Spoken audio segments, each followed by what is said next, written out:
Hello friends. एक बच्चे की अपब्रिंगिंग के लिए, उसके लालन पालन के लिए, उसकी परवरिश के लिए क्या माँ जिम्मेदार होती है या बाप जिम्मेदार होता है या दोनों ही जिम्मेदार होते हैं? कोर्ट इस बारे में क्या कहती है, इस न्यूज़ के अंदर आपको पता चलेगा। इस न्यूज़ में दी गई जानकारी आपको कहीं ना कहीं काम भी आ सकती है और कई सारे इंग्लिश के न्यू वर्ड्स भी आपको इसके अंदर सीखने के लिए मिलेंगे। तो चलिए शुरू करते हैं।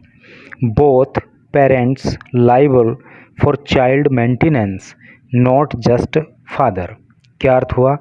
बोथ दोनों, पेरेंट्स मतलब माता पिता, लाइबल का अर्थ होता है जिम्मेदार, फॉर चाइल्ड मेंटेनेंस बच्चे की देखभाल के लिए, नॉट नहीं जस्ट केवल फादर पिता। तो क्या टोटल का सेंस हो रहा है कि एक बच्चे की देखभाल के लिए, एक बच्चे की परवरिश के लिए केवल पिता ही जिम्मेदार नहीं होता बल्कि माता पिता दोनों जिम्मेदार होते हैं, अर्थात माता की भी जिम्मेदारी होती है। Legal experts term order by Uttarakhand HC का मतलब होता है हाई कोर्ट, एज लैंडमार्क। क्या अर्थ हुआ?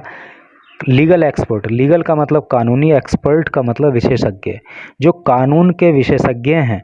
Term order by Uttarakhand high court, Uttarakhand high court ने जो ये ऑर्डर दिया है उसको कहते हैं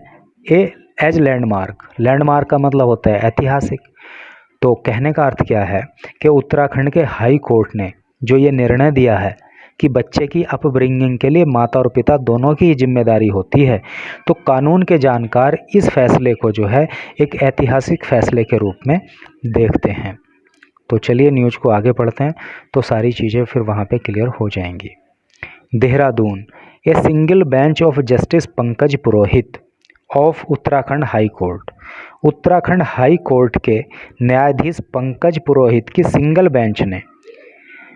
ऑन फ्राइडे सेड, फ्राइडे को कहा, that both parents were liable for maintenance of child, कि बच्चे की मेंटेनेंस के लिए, यानी बच्चे की देख रेख के लिए दोनों ही माता पिता जिम्मेदार होते हैं, and not just the father, और सिर्फ पिता ही जिम्मेदार नहीं होता, यानी कि माँ भी जिम्मेदार होती है। The judgment drew upon the recent amendment to Section 125 of the CRPC relating to maintenance of wives, children and parents। क्या अर्थ हो रहा है? द जजमेंट, ये जो जजमेंट है, ये जो निर्णय है, ड्रू अपॉन द, ये लिया गया है upon the recent amendment. Recent का मतलब हाल ही में, अमेंडमेंट का मतलब होता है संशोधन, टू सेक्शन 125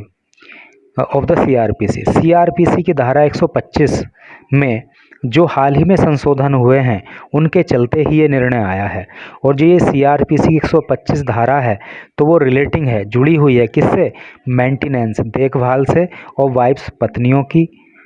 चिल्ड्रन बच्चों की, एंड पेरेंट्स और माता पिता की। ठीक है, तो माता पिता, पत्नी और बच्चों की देखभाल से संबंधित जो सीआरपीसी की धारा 125 है उसमें जो वर्तमान में हाल ही में संशोधन हुए तो उसी के चलते कोर्ट ने ये निर्णय दिया है। And interpretation of the word person to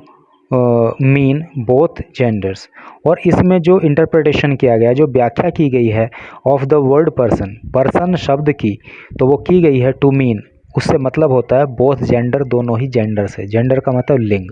यानी कि मेल भी और फीमेल भी।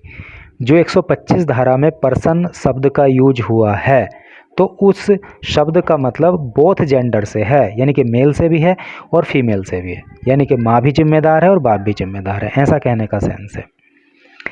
Reacting to the judgement senior HC advocate Kartikeya Harigupta said. तो कार्तिकेय हरिगुप्ता जो कि सीनियर एडवोकेट हैं हाई कोर्ट के, उन्होंने इस निर्णय पर प्रतिक्रिया देते हुए कहा, क्या कहा? That the court has interpreted, कि कोर्ट ने व्याख्या की है, द ट्रू लेजिस्लेटिव इंटेंट, जो सही मायनों में जो विधायी इरादा है, behind the purpose of using the word person, यानी कि इन सेक्शन 125 125 धारा के अंतर्गत जो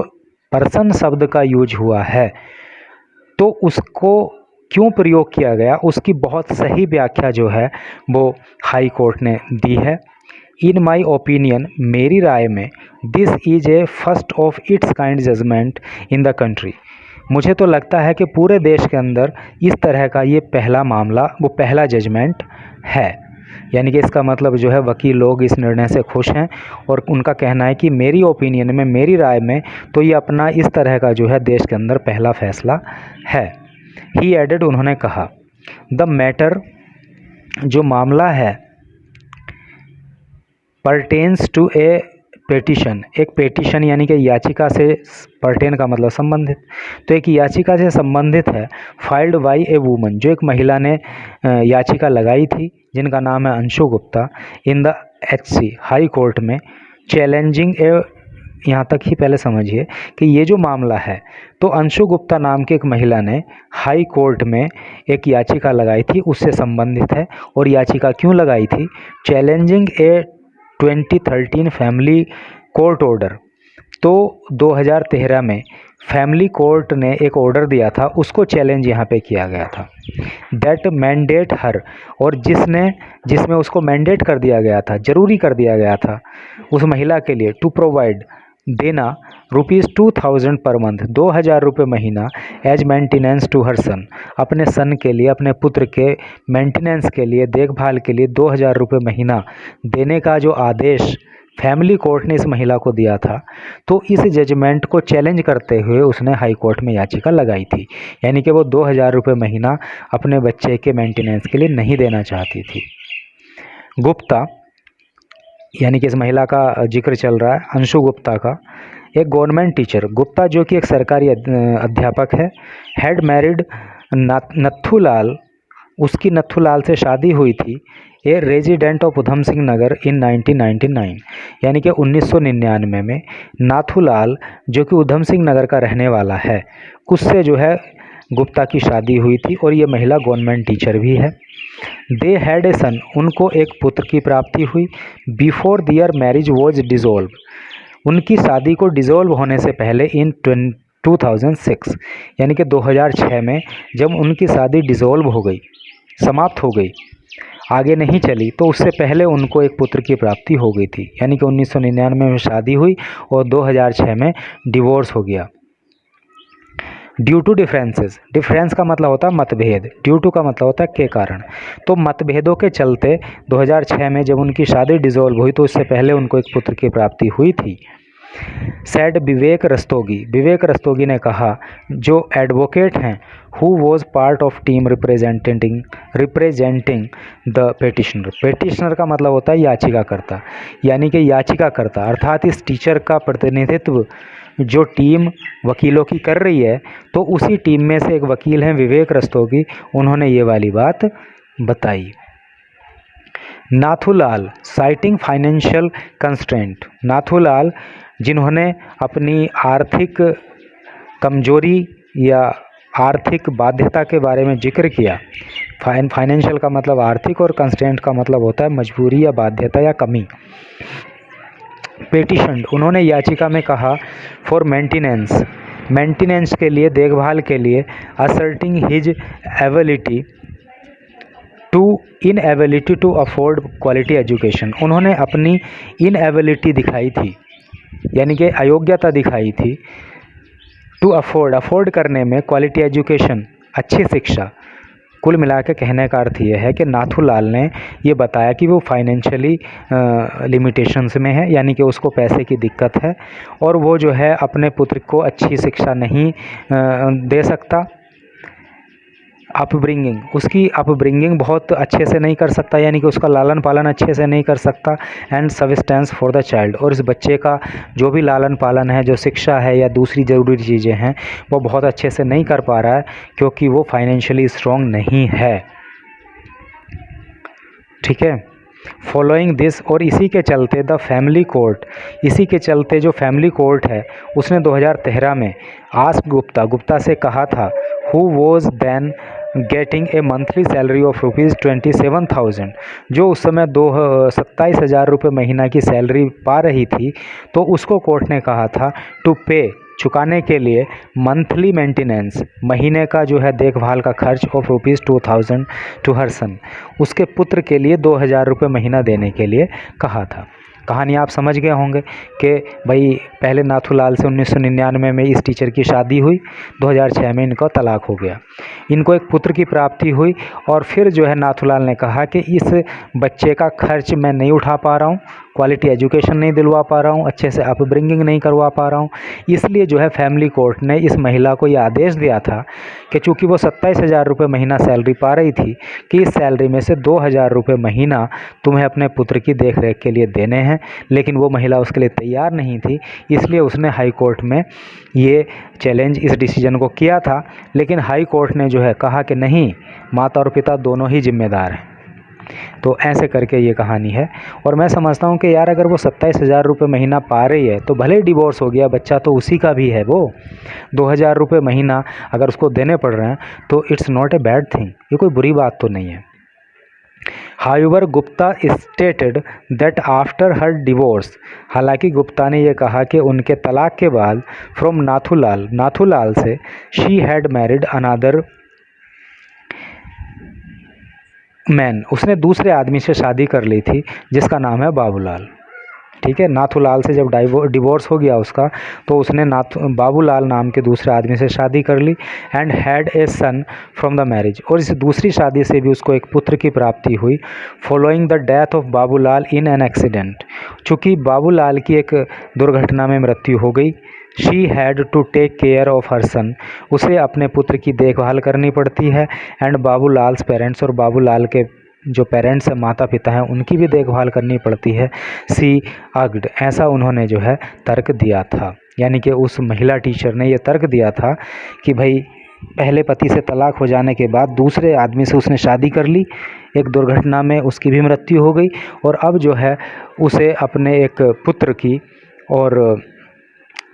बाबूलाल के माता पिता की देखभाल करनी पड़ती है। यानी कि पहले पति से तलाक हो गया और दूसरे का एक्सीडेंट हो गया। Gupta's council challenged the family court decision, Gupta के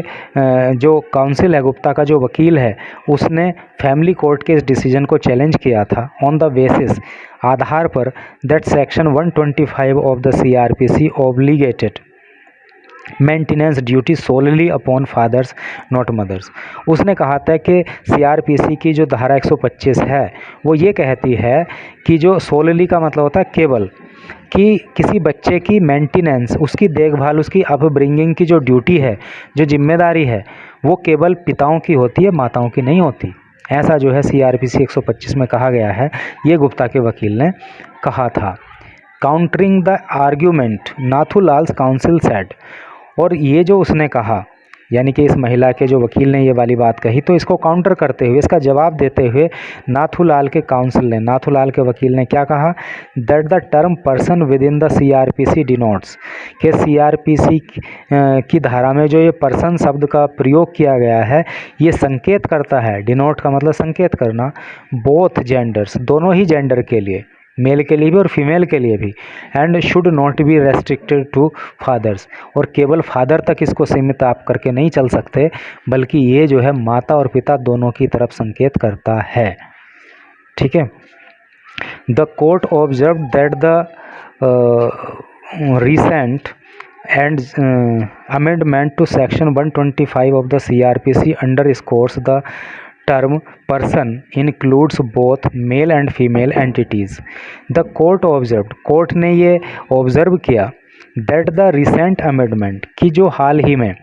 संशोधन किया गया है टू सेक्शन 125 ऑफ CRPC की धारा 125 में जो हाल फिलहाल में संशोधन किया गया है, वो अंडरस्कोर करता है, वो बल देता है, वो जोर देता है किस बात पर, दैट द टर्म पर्सन, कि जो ये टर्म पर्सन यूज हुई है इस आर्टिकल में, इस सेक्शन में, तो इंक्लूड्स, वो शामिल करती है किसको, बोथ, दोनों को, मेल एंड फीमेल एंटिटीज़, चाहे वो पुरुष हो चाहे वो महिला हो। यानी कि कहने का टोटल का अर्थ ये है कि कोर्ट ने ये माना कि धारा 125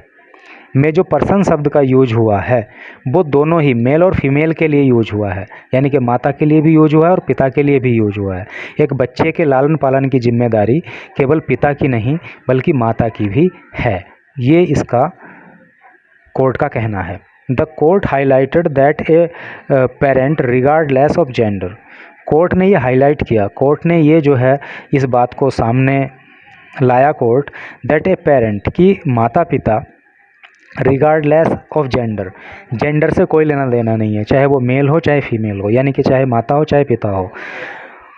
पजेसिंग एडेक्वेट मीन्स, अगर वो एडेक्वेट मीन है, एडेक्वेट का मतलब पर्याप्त, मीन का मतलब साधन, यानी कि अगर उनके पास आय के पर्याप्त साधन हैं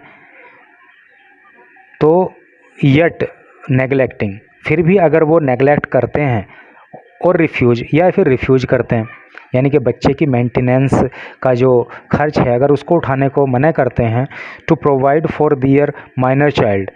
अपने नाबालिग बच्चे का खर्च उठाने के लिए अगर वो रिफ्यूज़ करते हैं, मना करते हैं, वेदर लेजिटिमेट और नॉट, चाहे वो कानूनी हो या नहीं, is liable for child maintenance, तो वो गलत चीज़ होगा और चाइल्ड मेंटेनेंस तो उनको करना ही होगा। तो टोटल का सेंस इसका क्या हो रहा है, वो कहना ये चाह रहा है कि चाहे मेल हो चाहे फीमेल हो, माता हो या पिता हो, अगर उनके पास आय का पर्याप्त साधन है तो बच्चे की देख रेख के लिए माता भी जिम्मेदार होगी और पिता भी जिम्मेदार होगा। और इस केस में जो है उस बच्चे की माँ को 27,000 रुपये पर मंथ सैलरी मिलती है, तो कोर्ट ने 2,000 रुपये महीना सैलरी उसके बच्चे के मेंटेनेंस के लिए देने की अगर बात कही है तो it's not a big deal, I think कि उसको दे देना चाहिए। तो यही न्यूज़ थी। Thanks for watching the video.